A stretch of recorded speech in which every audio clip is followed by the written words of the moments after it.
havadaydı. White Fang, yaklaşan felaketi henüz gelmeden önce hissetti.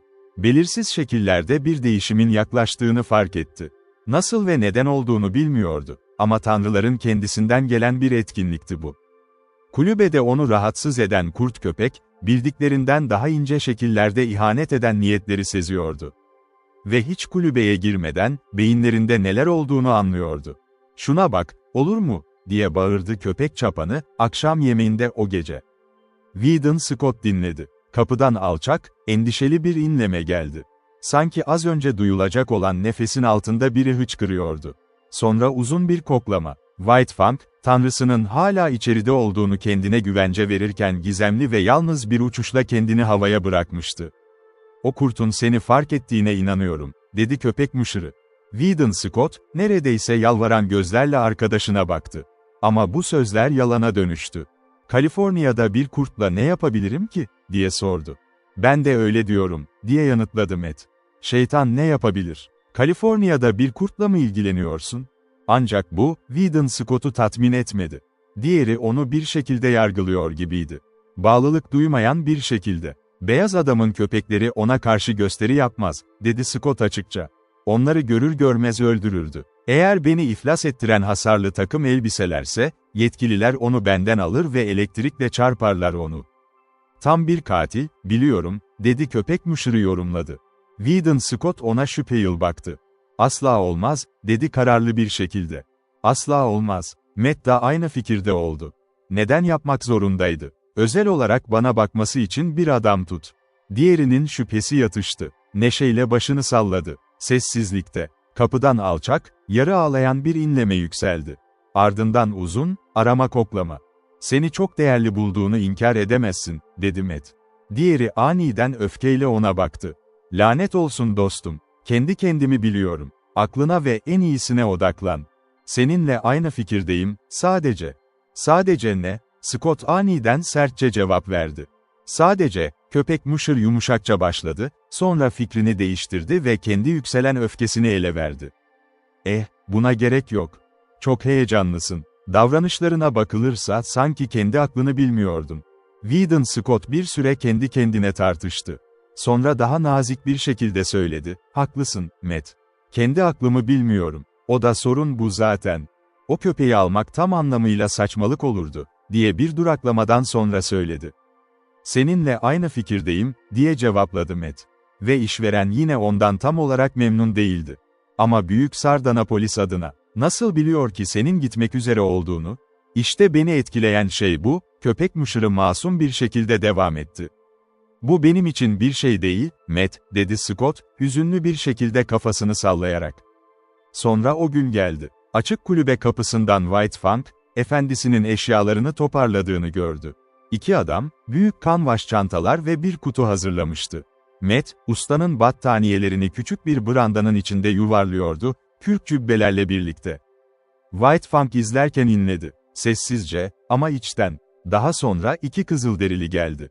Onları dikkatle izledi. Omuzlarına bagajları aldılar ve Matt tarafından aşağı indirildiler. Ama White Fang onları takip etmedi. Usta hala kulübedeydi. Bir süre sonra Matt geri döndü. Usta kapıya geldi ve White Fang'ı çağırdı içeri.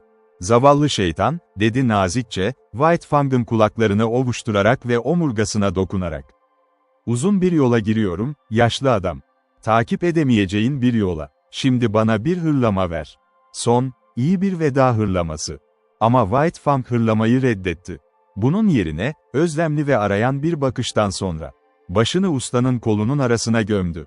"İşte patlıyor." Matt ağladı. Yukondan kısık bir nehir buharlı gemisinin sesi geliyordu. "Kısa kesmek lazım. Ön kapıyı kilitle. Arka kapıdan çıkacağım. Hadi hareket." İki kapı aynı anda çarptı. Ve Weedon Scott Matt'in gelmesini bekledi. Kapıdan alçak bir inleme ve hıçkırık geldi. Sonra uzun, derin koklamalar. "Ona iyi bakmalısın, Matt," dedi Scott, tepeden aşağıya inerken. "Yaz ve nasıl geçindiğini bana bildir." "Tabii," diye yanıtladı köpek müşırı. "Ama şuna bak, Wilson." İki adam da durdu. White Fang uluyordu. Sahipleri öldüğünde köpeklerin uluduğu gibi. Tam bir hüzün çıkarıyordu. Çığlığı büyük bir şekilde yükseliyordu. Yürek burkan koşuşlar, titreyen bir sefalete dönüşüyor ve yukarıya doğru patlıyor, bir yas dalgasıydı bu.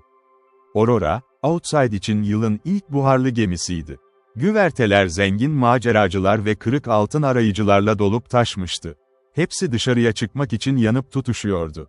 Tıpkı içeriye girerken deli oldukları kadar deli bir şekilde. Çete tahtası yakınında Scott, Matt ile el sıkışıyordu.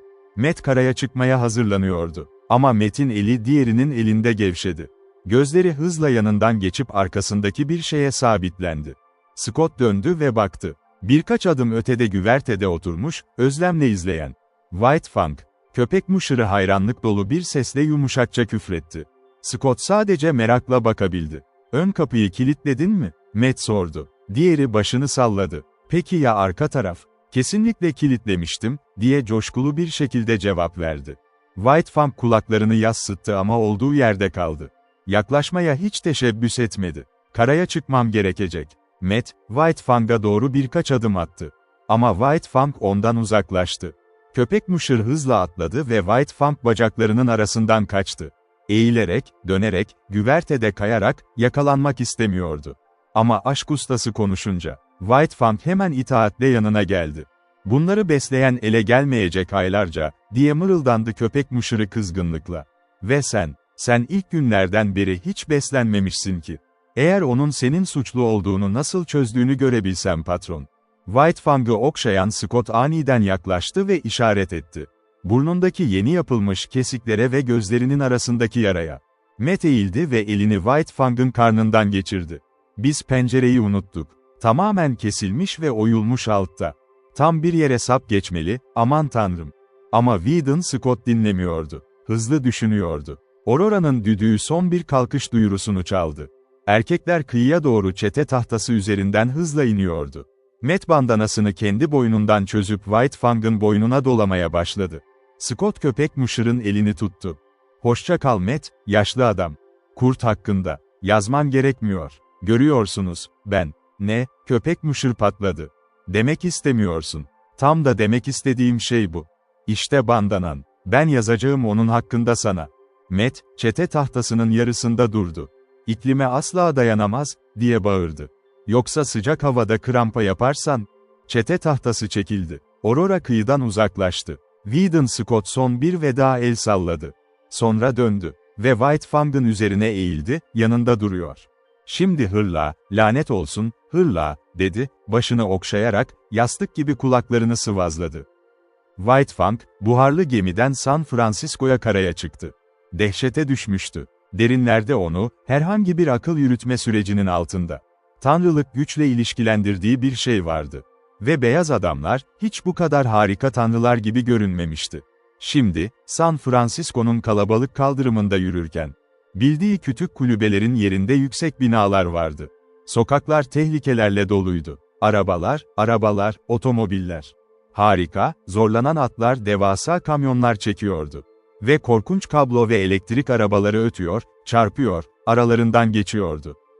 Kuzey ormanlarının vaşaklarını andıran ısrarcı tehditlerini çığlık atarak. Tüm bunlar gücün tezahürüydü. Tüm bunların ardında, yönetici ve kontrolleyici. Eski gibi madde üzerinde ustalığını ifade eden bir insan vardı. Gerçekten devasa, çarpıcıydı. White Fang hayranlıkla karşılanmıştı. Korku üzerine çökmüştü. Yavru günlerindeki gibi, küçüklüğünü ve zayıflığını hissettirmişti. Vahşi doğadan Grey Beaver'ın köyüne ilk geldiği o günkü gibi. Şimdi tam yetişkin yapısı ve güç gururuyla, kendini küçük ve zayıf hissediyordu. Ve o kadar çok tanrı vardı ki, onların sürüsünü görmek onu başı döndürdü. Sokakların gök gürültüsü kulaklarına vuruyordu. Muazzam ve bitmek bilmeyen bir hareket dalgasıyla şaşkına dönmüştü. Daha önce hiç olmadığı gibi. Aşk ustasına olan bağımlılığını hissetti. Peşinden gittiği önemli değildi. Onu asla gözden kaçırmıyordu. Ama White Fang'ın şehir hakkında kabus gibi bir vizyondan fazlası yoktu. Gerçek dışı ve korkunç, onu rüyalarında bile rahatsız eden bir deneyim. Usta tarafından bir bagaj arabasına yerleştirildi. Zincirlendi. Yığılmış sandıklar ve valizlerin ortasında bir köşede. Burada güçlü bir tanrı gürültüyle hareket ediyor, sandıkları ve kutuları etrafa fırlatıyor, kapıdan içeri sürüklüyor ya da dışarı çarpıyordu. Ve işte, bu bagaj cehenneminde. White Fang Efendi tarafından terk edilmişti. Ya da öyle sanıyordu. Ta ki ustanın tuval kıyafet çantalarını koklayana kadar. "Gelme zamanı geldi," diye hırladı arabanın tanrısı, bir saat sonra Weedon Scott kapıda göründüğünde. "O köpeğin eşyalarına dokunmama izin vermiyor." White Fang arabadan çıktı. Şaşırmıştı. Kabus şehir gitmişti. Araba onun için sadece bir evde bir oda olmuştu. Ve şehir etrafını sarmıştı. Bu arada şehir kaybolmuştu. Kükremesi artık kulaklarını yakmıyordu. Önünde gülümseyen ülke, güneş ışığıyla akıyor, tembelce sessizdi.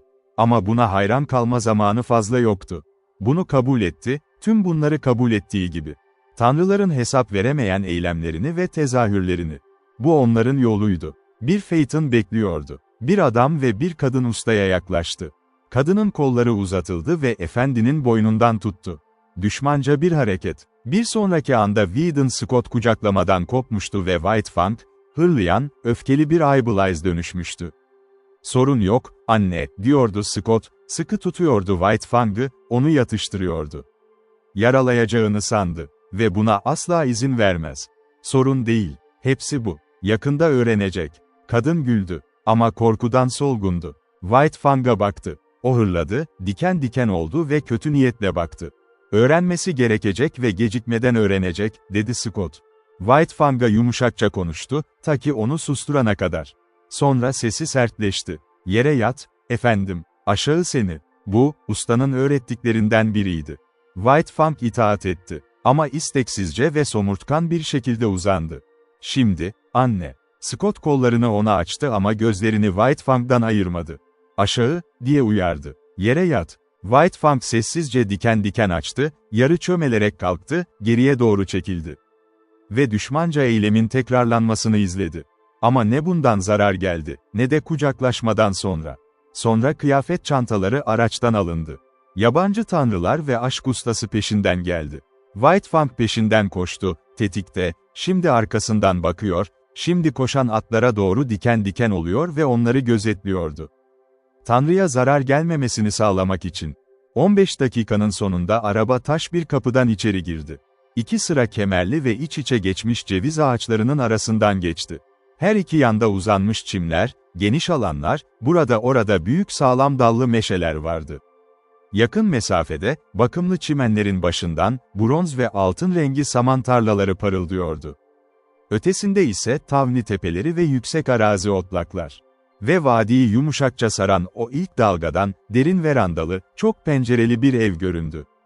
White Fang'a tüm bunları görme fırsatı çok az verildi. Neredeyse hiç. Arabayla bahçeye girdiği anda, parlak gözlü bir çoban köpeği tarafından saldırıya uğradı. Keskin ağızlı, haklı olarak öfkeli ve öfkeli. Aralarındaydı ve efendi onu yarıda kesti. White Fang uyarı vermeden hırladı ama saçları diken diken olmuş.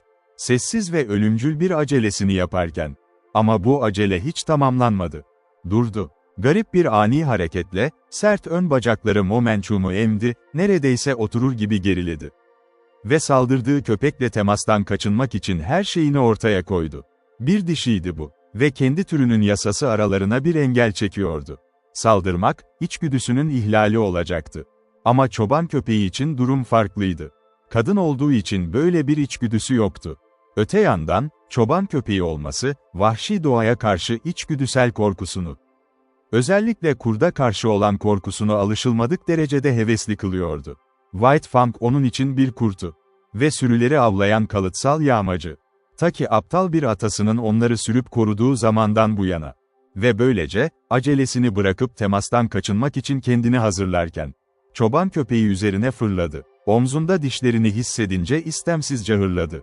Ama bunun ötesinde ona zarar vermeyi teklif etmedi. Geri çekildi, sert ayaklarla kendini toparlayıp etrafından dolanmaya çalıştı. Bir yöne kaçarken o kıvırıyor, dönüyordu. Ama boşunaydı. Her zaman onun ve gitmek istediği yolun arasında kalıyordu. "Al, Collie," diye seslendi arabadaki yaşlı adam. Weedon Scott güldü. "Boş ver, baba. Bu iyi bir disiplin. White Fang öğrenmek zorunda kalacak birçok şeyi. Ve şimdi başlamış olması iyi. Kendisi de uyum sağlar." Araba devam etti ve Collie hala White Fang'ın yolunu engelliyordu. Çimlerin üzerinde dolaşarak ondan kaçmaya çalıştı ama o iç ve küçük çemberde koşuyor, her zaman orada beliriyordu. 2 sıra parlak dişiyle. Geri döndü. Yolun karşısından diğerine doğru koştu. Yine önlendi. Araba ustayı götürüyordu. White Fang onu kısa anlarda görüyordu. Ağaçların arasında kayboluyor. Durum çaresizdi. Başka bir deneme yaptı, daire çizerek. Collie de hızla peşinden gitti. Ve sonra, aniden, ona döndü. Bu onun eski dövüş numarasıydı. Omuz omuza doğrudan vurdu ona. Sadece devrilmekle kalmadı. O kadar hızlı koşmuştu ki yuvarlandı. Şimdi sırt üstü, bazen yan yatıyor, durmaya çalışırken pençeleri çakıl üzerinde tırnaklarını çekiyordu. Acı gururu ve öfkesi tiz bir çığlığa dönüşmüştü. White Fang beklemedi. Yol açıktı. Ve istediği tek şey buydu. Düz yoldu artık ve gerçek koşmaya gelince. White Fang ona bir şeyler öğretebilirdi. Collie telaşla, histerik bir şekilde koşuyordu, en üst düzeyini zorlayarak, her sıçrayışta çabasını duyurarak. Tüm bu süre boyunca White Fang sessizce, çaba göstermeden, yerde bir hayalet gibi süzülüyordu. Evin etrafından dolaşıp Port Coher'e giderken arabaya rastladı. Durmuştu ve usta inmişti. Tam o anda, en yüksek hızda gelen White Fang, aniden yandan bir saldırı fark etti. Üzerine koşan bir geyik tazısı. White Fang bununla yüzleşmeye çalıştı.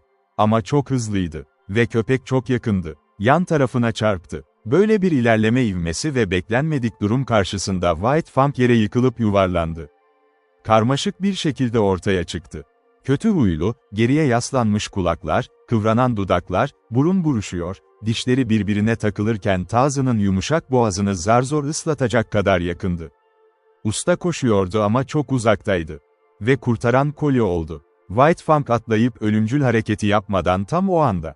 Collie geldi. Manevralar altından geçmiş ve kaçmıştı, üstelik o da çakılda sertçe yuvarlanmıştı. Ve gelişi bir hortum gibiydi. Alınmış onur, haklı öfke ve bu yağmacıya karşı içgüdüsel nefret. White Fang'a dik açıdan vurdu. Baharının ortasında tekrar ayaklarından yere yığıldı ve yuvarlandı. Bir sonraki anda usta geldi. Bir eliyle White Fang'ı tuttu, baba köpekleri geri çağırdı. Diyorum ki, bu zavallı yalnız bir kurt için oldukça sıcak bir karşılama, Arktik'ten gelen biri için, dedi usta. White Fang ise sakinleşirken okşayan elin altında bekledi. Hayatı boyunca sadece bir kez ayaklarının üzerinden yere düştüğü biliniyordu. Ve burada 30 saniyede 2 kez yuvarlandı. Araç uzaklaşmıştı. Ve dışarıdan başka yabancı tanrılar ortaya çıkmıştı. Bazıları saygıyla uzakta duruyordu. Ama ikisi, kadınlar. Ustayı boynundan tutarak o düşmanca eylemi gerçekleştirdi. Beyaz Fang ise bu eyleme tahammül etmeye başlamıştı. Hiçbir zarar gelmemiş gibiydi. Tanrıların çıkardığı sesler kesinlikle tehditkar değildi. Bu tanrılar White Fang'a da yaklaştı. O hırladı ve uyardı onları. Usta da aynı şekilde davranmıştı. Böyle zamanlarda White Fang öne eğilir, ustanın bacaklarına yakın dururdu. Ve başından güven verici okşamalar alırdı. Tazı, dik, yat, efendim, emriyle. Verandasının bir tarafına uzandı, hala hırlıyor, davetsiz misafiri somurtkan bir bakışla izliyordu.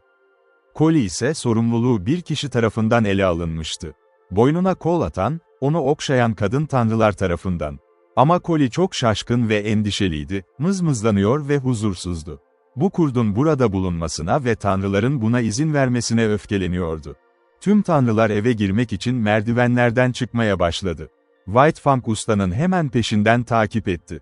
Dik, verandada hırladı. White Fang, merdivenlerde diken diken açtı ve hırladı. Collie'yi içeri al ve ikisini savaşmaya bırak, diye önerdi Scott'un babası. Ondan sonra arkadaş olurlar. O zaman White Fang, dostluğunu göstermek için baş yas tutan olmak zorunda kalır cenazede, diye güldü usta. Yaşlı Scott inanmazlıkla baktı. Önce White Fang'a, sonra Dick'e, en sonunda oğluna. Yani, Whedon başını salladı. Sadece bunu kastediyorum. Ölü bir Dick olurdu. 1 dakika içinde. En fazla 2 dakikada. White Fang'a döndü. Hadi ama, kurt, içeri girmem gerekiyor. Önce sen. White Fang, kuyruğu sert ve dik, merdivenlerden yukarı çıktı. Verandadan geçti. Gözlerini Dick'ten ayırmadan, yan saldırıya karşı hazır. Aynı zamanda evin içinden gelebilecek herhangi bir tehlikeye karşı da tetikte. Ama korku atlamadı. İçeriye ulaştığında dikkatlice etrafı keşfetti. Bakıyor ama bir şey bulamıyor. Sonra memnun bir homurtu ile uzandı. Efendinin ayakları dibine. Olan biteni izliyor, Her an zıplamaya hazır, yaşattığı her korkuya karşı. Ve konutun tuzak çatısı altında, kendi mücadelesini sürdürüyordu.